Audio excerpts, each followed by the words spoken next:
Greece, Cyprus, ancient Rome and the Middle East. The University of Sydney's Nicholson collection of antiquities is on display at its Chau Chak Wing Museum. In this podcast series, we hear from the museum's curators and academics about the fascinating story these objects tell about ancient cultures and civilisations. We hear about the work of the university's archaeologists and the digs they're involved in. We also speak to Professor Vrasidas Karalis about the current state of play with the return of the Parthenon marbles to Athens. The Nicholson Collection of Antiquities. You can subscribe for free to this Arts Wednesday podcast series at eastsidefm.org/series.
You're listening to Arts Wednesday on Eastside Radio. Craig Barker is the Management of Education and Public Programs at the Chau Chak Wing Museum at the University of Sydney. And Craig joins us now at Arts Wednesday. Craig, how's your morning going so far? Very well, thank you. How are you? I'm very good, good. Now look, the museum has an extensive collection of artefacts from the Eastern Mediterranean. It covers several different cultures and civilisations.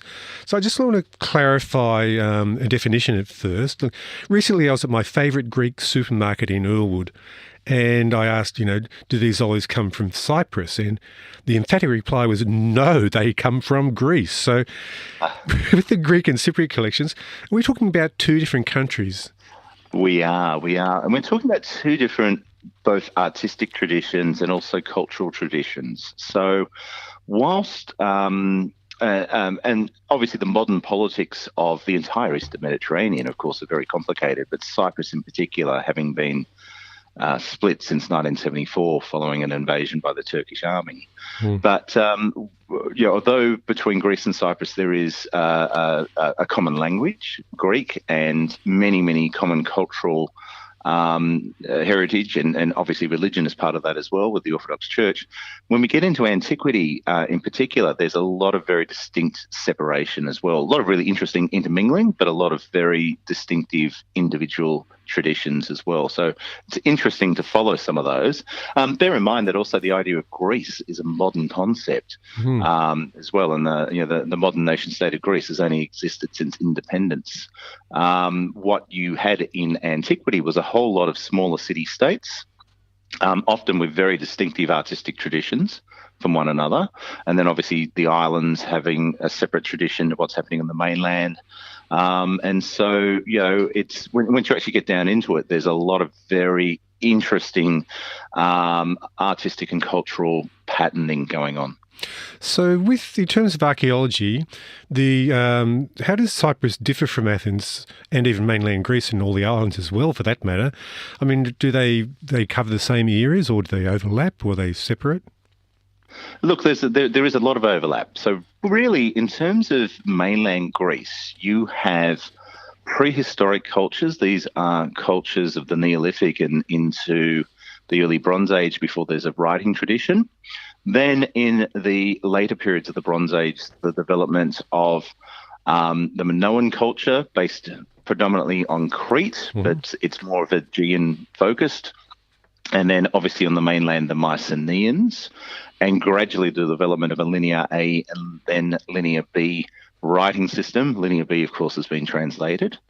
And then what you have is some degree of sort of collapse of those societies towards the very end of the late Bronze Age, and then the development of the polis, the city-state that I talked about before.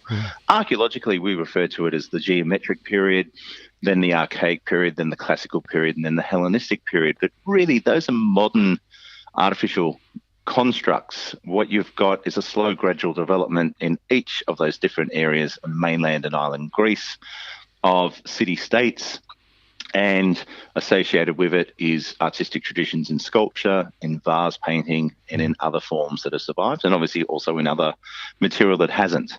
On Cyprus, because it's an island and because it's positioned between Anatolia, or Asia Minor, or modern-day Turkey, and the Levantine coast of Israel and Palestine and Lebanon and Syria and Egypt, you're getting a lot of cultural mixing. It was very much one of those locations where the trade networks and military conquest saw over time a whole range of different powers, including some based in Greece, coming to the island, bringing their own artistic tradition with them, and then having local Cypriot artisans create something new. So again, on Cyprus, there's a Neolithic period, there is a Chalcolithic, the Copper Age, and then the Bronze Age, and then moving on into the Cypro-geometric, Cypro-classical, Cypro-archaic, the same terminology we use on Greece. But a lot of the elements look Greek, but they also got aspects of the Assyrian culture or Egyptian culture as well. And it's something utterly unique to the island of Cyprus. As an archaeologist, I work on Cyprus. I've worked in Greece too, I must say. But one of the things I love about Cyprus is just this really unusual, almost like a magpie culture of picking bits and pieces of everything around them. Well, you'd see the historic tides coming in and out in all those artefacts that you're finding, I'm imagining. You do. And again, you can almost trace those cultural influences of Egypt, or from, the great Middle Eastern cultures, or from later on from the Greek and Roman world as well, and the ebbs and flows of that tradition. But again, and at all times creating something uniquely Cypriot. Because you get that in parts of Greece too, but it's not quite the same. Okay, because I mean, Cyprus is located in the middle of it all, basically, and it would have been quite a strategic location for invading armies, for people trying to move in or out of the area. So, and as a director of the Paphos Theatre Archaeological project, you'll be uncovering some incredible artefacts there. We are. So the University of Sydney has been working in the town of Paphos, which is on the southwestern corner of the island. We've been working there since the 1990s. Obviously, COVID has impacted our work in more recent years, but under normal conditions, we dig there annually, and we've been working at this World Heritage listed site of a theatre constructed in about 300 BC. So again, a lovely example of Greek cultural influence, and used for performances for more than 6 centuries.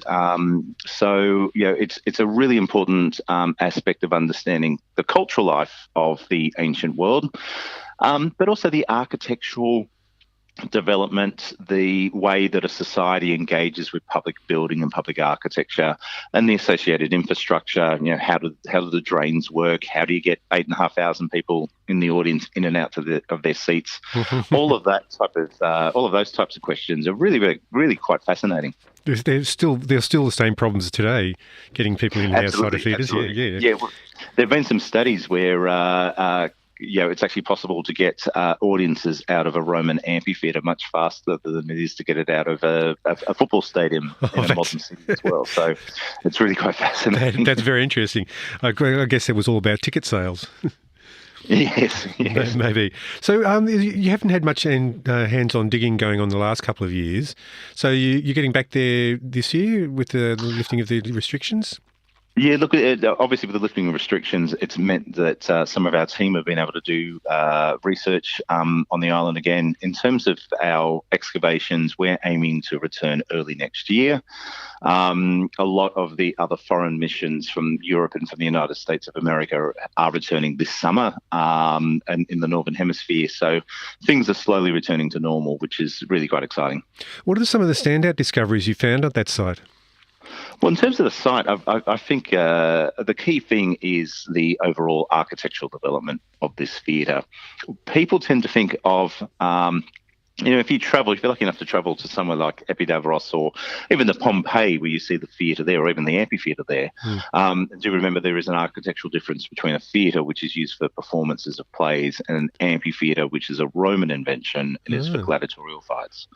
But in terms of the theatre at Paphos, people tend to think, it's just one building and it's been used for 600 years. But what you've actually got is this long tradition of rebuilding, renewing, modifying according to then contemporary fashions in architecture and in performance. So it's effectively 6 or 7 buildings that we have one over the top of one another.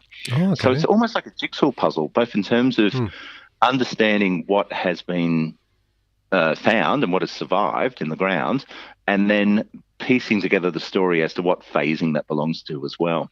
So I would say the architecture. Okay, so it's more about the architecture than the artefacts, I suppose. Do you find artefacts there as well, or remnants of them? Yes.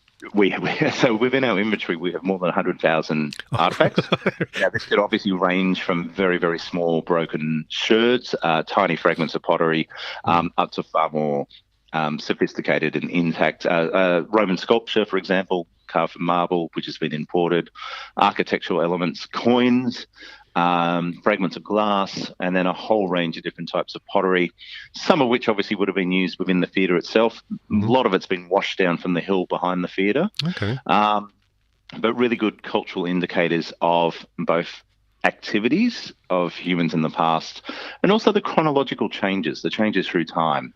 The pottery is a great indicator of which culture is in operation when. Do you know what the site has been used for in sort of the last millennia or so? Well, yeah, so it's really quite fascinating because whilst we focus on the theatre, one of the things we didn't expect when we first started working there is the significant amount of medieval and Venetian and Ottoman period activity on the island. Okay. A lot of industrial production, ceramic warehouses. The site itself, and Cyprus and indeed Greece, are of course in heavy earthquake zones. So the site has been damaged by earthquakes quite a number of times. We've found considerable evidence of a major earthquake in the 13th century AD at the time of the Crusades. And of course what the population have done is the survivors have cleared away all the rubble, filled up an empty well, and then rebuilt and gone on. So we've got really semi-industrial industrial scale production taking place in and around the area of the former theatre. Okay, for about 1,000 years. Well, okay, so and then farms as well. Right, it's like the industrial estate of the outskirts of modern cities. It's exactly what it is. It's exactly what it is.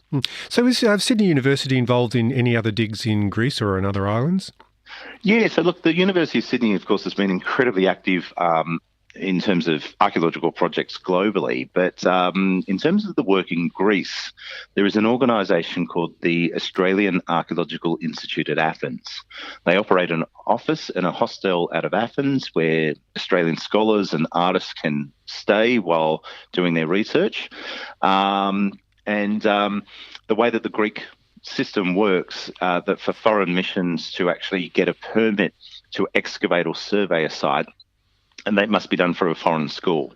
So whether you're coming from Sydney or from Melbourne or from Perth, any formalised archaeological research is done through that organisation. So they've recently celebrated their 40th anniversary. It's an incredibly important role that they fill in terms of enabling those of us researching the ancient Greek world here in Australia to be able to access materials, access libraries, access all sorts of resources while in Greece.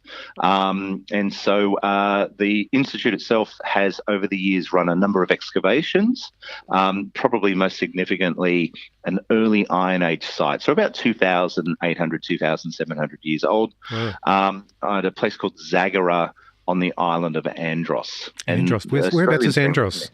Sorry? Yes. Yeah. Whereabouts is Andros? So Andros is one of the islands in one of the Cycladic islands, so in the Aegean Sea. Yep.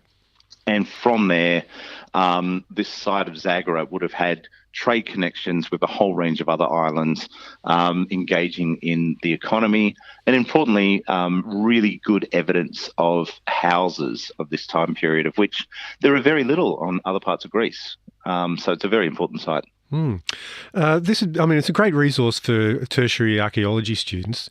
But as the manager of education at the Chau Chak Wing Museum, how do you go about getting kids enthusiastic about archaeology? Yeah, well, look, I guess the great thing in terms of our outreach programs, both for schools, school holiday programs, we've got some activities coming up for the winter school holiday. And then, again, COVID has restricted some of our operations, but increasingly, we're aiming to do more and more family weekends and so on. The great thing from our perspective is that the objects talk for themselves. So, the kids really engage with whatever they want. What I love about working at the Chau Chak Wing Museum is, of course, that diversity that, whilst I'm an archaeologist myself, my particular interests are in ancient Cyprus and ancient Greece. But, if you like insects, we can cover for you. If you like contemporary art, we can cover for you. If you like Egyptian artifacts, if you like First Nations culture from Australia, it's all there. So a lot of it is about finding ways to facilitate that conversation between the student or the visitor, and be that someone young or someone young at heart, and the objects, and then I stand back and let them have that engagement, which is lovely. Because I've seen the Egyptian exhibition, particularly the mummies, and there are groups of children in there who are just absolutely fascinated by it. I guess mummies and dinosaurs are probably high on the list of things for kids. They really are, but I think what we often forget as parents and adults is that kids have an innate curiosity, and the lovely thing about museums, the lovely thing about art galleries is that these are great places for kids to explore their own curiosities. So whilst obviously there are perennial favourites like dinosaurs and mummies, what's actually interesting is just following around kids to see what they're attracted to and what they find. It's actually amazing because in all the years I've been doing this, no two kids have gone necessarily to the same thing. Okay. And it's lovely because you're seeing them becoming their own individual adults with their own interests and their own passions. And that's a big part of our job, our education team. What we all love doing is sharing our own passions and encouraging the school students who are with us to explore their passions.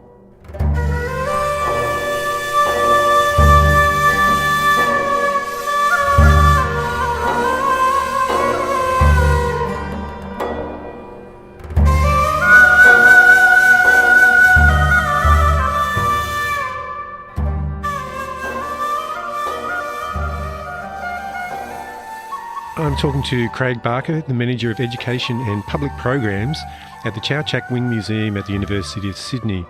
I'd like to turn now to the actual curatorship of the displays at the museum, Craig. You've got three collections there. You've got the Macleay collection, which is the animals and insects. You've got the modern art collection, and you've also got the Nicholson collection, which is the ancient artefacts. So let's just start with the Nicholson firstly. You've got the islands of the Eastern Mediterranean. There's all these stories of repeated invasion and conquest as well as the commercial trade. So how do you go about representing that in the collection and how it's displayed? It's a very good question, and it's also slightly complicated because by being a university museum, we have both academic and university student users and the general public.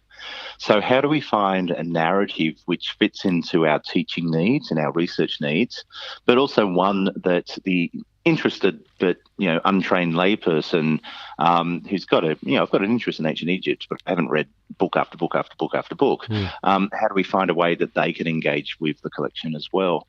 And then bringing together these three very diverse collections has been a real challenge for us, but also a remarkable opportunity to actually rethink the way that museums present themselves. And from my perspective of education, to also rethink the way that we teach and engage with collections as well. So one option is to have that sort of real interdisciplinary approach of what would happen if you put a contemporary work of art alongside an ancient Greek vase, alongside a wooden boomerang from far north Queensland. Can you develop an interesting conversation between those three objects? Is that possible?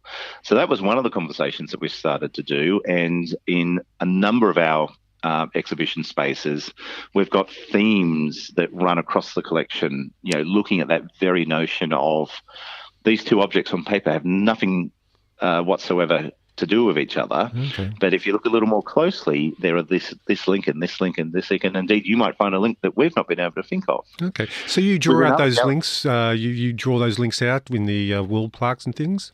We try to, and then in other cases also through tours and other educational resources. Mm-hmm.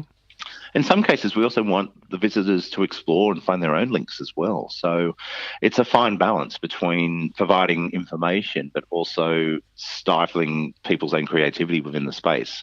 And so it's trying to find that balance. Within other gallery spaces, it's more of a traditional layout of, these are all objects from ancient Egypt. And so our curators have really done a wonderful job at finding particular narratives across the collection. And in the case of, bringing it back to Greece, for example, most of our Greek material culture is on display as part of a broader Mediterranean antiquities exhibition, which is called From the Wine Dark Sea, quoting from Homer's famous description of the Mediterranean, and that lovely sense of, even within everything we've talked about so far, the connectivity between the Syrian coast and Spain, and between Italy and North Africa, right throughout the ancient world, was incredibly diverse. The Mediterranean was a highway, and on highway, freight travels backwards and forwards. So that exhibition is actually all about connectivity. Yeah. And I find that really quite exciting. Well, I find it very exciting too. I mean, I love this. It's kind of a new way of displaying artefacts. I don't know how. It is. I mean, I'm sure many of our listeners have visited some of the great museums of Europe and of the United States, where a lot of the archaeology displays have been very chronological. This culture followed by this culture by this culture, and there's nothing wrong with that type of exhibition. But what we wanted to do was to get people to think about the people. These objects are wonderful, but they are all, archaeology is the story of people. And so we wanted to get people to think about, what that beautiful coin would have represented. What does the wall paintings from Pompeii tell us about daily life? What does the beautiful, one of my favorite objects in the collection is this tiny little, very badly damaged, unfortunately, but tiny little representation of the torso of Aphrodite carved out of marble in the Hellenistic period.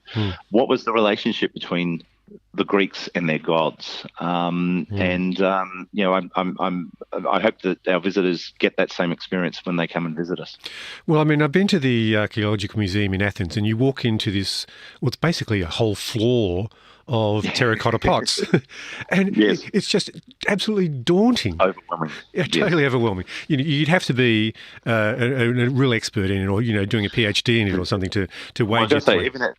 Even as an expert, I and my colleagues are sometimes daunted. There is something known as museum fatigue, which is this idea of that sometimes the experience is just overwhelming. It's actually tiring. And for me, the great lesson is, and I love the National Museum of Athens in Greece. It is a wonderful collection, but there is a privately run museum of cycladic art in Athens as well. Oh, yes, I've been there too. Yeah. So, I mean, And, a lovely example, and admittedly they've got a lot more money, so that does make a difference, but a lovely demonstration of how actually having one object but contextualising it in many ways is more important than having hundreds of objects, if that makes sense. So a lot of it's about finding ways to engage us, the audience, the museum visitors, with the collection. Because you've been in charge of both types of a display. In the old quadrangle, the old Nicholson Museum, it was just the ancient artefacts. And now with the Chau Chak Wing, you've got all these disparate objects lumped in together to create these connections, or to help you discover these connections. Do you think one approach is better than the other, or as far as the impact or as for understanding goes? They're all equally valid approaches, and there is nothing wrong. And then the museum exhibition, like everything else, is also fashion. So, things do come around. But I've got to say that the approach we're taking at the Chau Chak Wing Museum at the moment, to me, I just see it in terms of conversations I'm having with students, both school kids and also university students, and with visitors, that people are finding this ability to find connections between objects where they didn't necessarily think that they existed really, really exciting. And I think that one of the great things that is going to come out of a museum like ours, and a lot of university museums around the globe are doing this idea of bringing these diverse collections into the one building, is that we will start to see academics teach in different ways. Okay. We'll start to see academics researching outside of their more traditional fields of knowledge by going, I've been standing in front of this painting in the last few weeks of my semester, and I'm suddenly finding I'm very intrigued by it. I wonder what I can learn from it. So it's really it's at once both modern and at the same time almost taking us back to the Age of Enlightenment idea of what a museum in its purest form should be, which was this display of human endeavour and of the world around us, and an opportunity for us to explore. It's interesting because I'm seeing the same sort of curatorship in classical music programming, where you get old pieces of music, from 300 or 400 years ago, side by side with contemporary works. So it's kind of the same. They're artefacts in their own right. And I mean, if this is the fashion, I think, bring it on. I'd like to see more of it. Look, I'm all in favour of it. But if you think about it, streaming services with music and with television and so on, that as someone of my age, trained in sort of understanding this came first and then this followed this and then this followed this. And then I'm actually really quite jealous of what a lot of teenagers and younger people are able to do now, which is to jump online and to go from the Beatles to something really quite contemporary in the flick of one switch and find their own connections, as opposed to that more linear progression of this came first and then this came second and then this came third. It's important to have that knowledge, don't get me wrong, but I think that certainly for engaging with something like a museum exhibition, it's a great way to explore, as long as the museum's got enough information to help you as part of that exploration. Look, we're getting some great insights here from you, Craig, but I'd like to now to move on to maybe something a little bit more contentious, and that's the politics of museums and of collections. So firstly, does the Greek artefacts were collected by Charles Nicholson in the 19th century and also by William Woodhouse in the late 19th, early 20th century. Are there any issues of ownership arising from these activities that dogged some of the other collections around the world, like the Parthenon marbles and the Menine bronzes, or two that make the headlines? Yes, that's a very good question. And look, and I'm sure many of our listeners are aware of many of the contentious issues around repatriation. Of course, we here in Australia are aware of numerous campaigns of Aboriginal and Torres Strait Islander peoples and communities' desire to have cultural material and in particular human remains returned to country. So it's a very, very complex issue. It is one that museums in the 21st century, the sector as a whole has responded well. There are obviously institutions that have done this far better than others, and there are certain institutions, and I won't name them, but there are certain institutions that are doing this very, very badly. I think the key thing to realise is that there's no one golden rule for cultural engagement, that it's almost as if you need to approach every object as an individual case study and to consider the ethics and responsibilities and community desires with each individual item. Now, this also, in many ways, is easier with somewhere like Aboriginal Australia where there is a cultural continuity. But in somewhere like Greece, there's that broader question of the modern nation state as opposed to an ancient society and so on. And in the past, this has often fallen into this terrible and indeed, unfortunately, racially based idea of we white imperial cultures can look after the past that you local populations can't, which is not the case at all. It's not the case at all. So part of it is rethinking museums as a concept, full stop, understanding that the modern museum is actually based upon a colonial idea of ownership, and actually changing the voice of a museum from being one of authority and expertise to being one of shared experiences and of multiple voices. And in particular, allowing both modern cultural survivors of these ancient objects and modern living cultures to tell their side of the story as well. So what I really like are museums that engage with a whole range of different activities and a whole range of different voices. It's not just about the object. And you pointed out some of the more contentious ones. Now, as a general rule of thumb for archaeological collections in the more traditional sense of the Middle East and Egypt and the Mediterranean, the general rule of thumb is the UNESCO Convention on the Removal of Cultural Items, which is dated to 1970. Okay. So in most cases, countries are relatively fine with cultural artifacts being bought and sold on the art market so long as you can prove that they've left that country before 1970.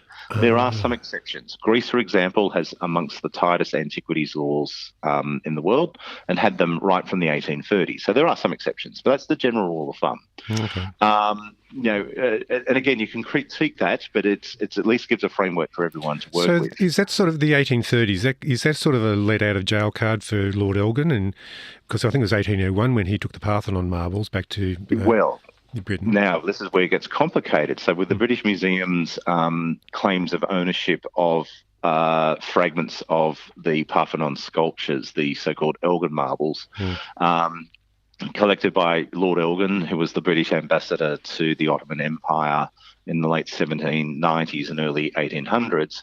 One of the claims that the British Museum historically put forward was that Elgin was operating with permission of the Ottoman Empire, which was in control of Greece at the time.